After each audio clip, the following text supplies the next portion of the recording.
अब हम बात करते हैं कि अगर गोल्ड में इन्वेस्टमेंट इतना ही अच्छा है तो हम किस तरीके से गोल्ड में इन्वेस्टमेंट कर सकते हैं।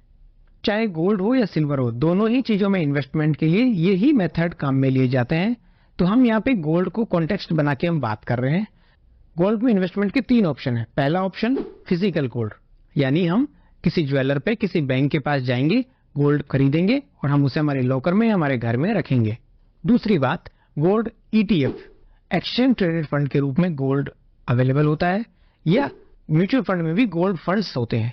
तीसरा ऑप्शन ई गोल्ड, कुछ एनबीएफसी, कुछ बैंक्स ई गोल्ड यानी इलेक्ट्रॉनिक फॉर्म में गोल्ड अवेलेबल कराते हैं। वो अपनी कस्टडी में गोल्ड को रखते हैं, सिक्योर्ड वॉलेट्स में रखते हैं।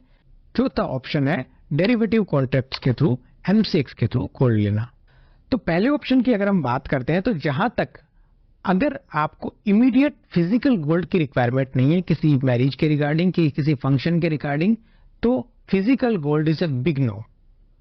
बिकॉज फिजिकल गोल्ड खरीदने में हमारे को इमीडिएटली कुछ टैक्स का इन्वेस्टमेंट भी एक्स्ट्रा देना होता है, जीएसटी भी पे करना होता है, और उसको रखने की भी हेडेक हमारे को पालनी होती है।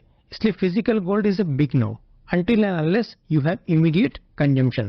गोल्ड ईटीएफ और गोल्ड फंड्स में जनरली कोई डिफरेंस नहीं होता। गोल्ड ईटीएफ होगा या ई गोल्ड होगा, दोनों में बेसिक डिफरेंस यही है कि एक एक्सचेंज के प्लेटफॉर्म के ऊपर ट्रेड होता है और एक इलेक्ट्रॉनिक फॉर्मेट में जो उसका इश्यूअर है उसके पास होता है।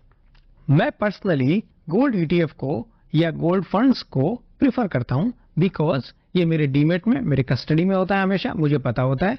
दूसरी चीज, मैं इसको कोलेटरल दे करके कुछ पैसा कभी भी ले सकता हूं, इसलिए I personally prefer gold ETF. चौथा ऑप्शन होता है डेरिवेटिव कॉन्ट्रैक्ट्स के थ्रू, एमसीएक्स के थ्रू हम गोल्ड ले सकते हैं। डेरिवेटिव कॉन्ट्रैक्ट्स के थ्रू गोल्ड लेने के लिए सबसे पहले आपको डेरिवेटिव ट्रेडिंग की समझ होनी चाहिए और आपको डेरिवेटिव्स के जो प्रोज एंड कॉन्स हैं, उसके जो नुकसान फायदे हैं वो आपको पता होने चाहिए। अगर आप डेरिवेटिव ट्रेडिंग से फेमिलियर नहीं है या उसके रिस्क को मैनेज नहीं कर सकते हैं, रिस्क बेसिकली लॉन्ग टर्म में कुछ नहीं होता, लेकिन फिर भी जो एम2एम का रिस्क होता है, रोल ओवर का रिस्क होता है, एक प्रीमियम का रिस्क होता है, वो सब रिस्क अगर आपको पता है, आप उनको मैनेज कर सकते हैं, तो ही हमको डेरिवेटिव्स के थ्रू गोल्ड में इन्वेस्टमेंट करना चाहिए।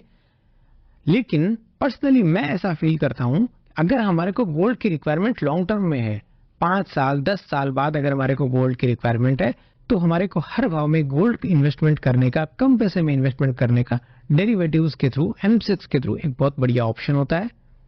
इसी वीडियो के अगले पार्ट में हम ये समझेंगे कि डेरिवेटिव्स के थ्रू, एमसीएक्स के थ्रू हम किस तरीके से गोल्ड में इन्वेस्टमेंट कर सकते हैं।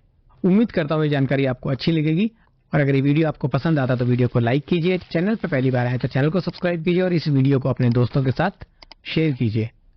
Thank you.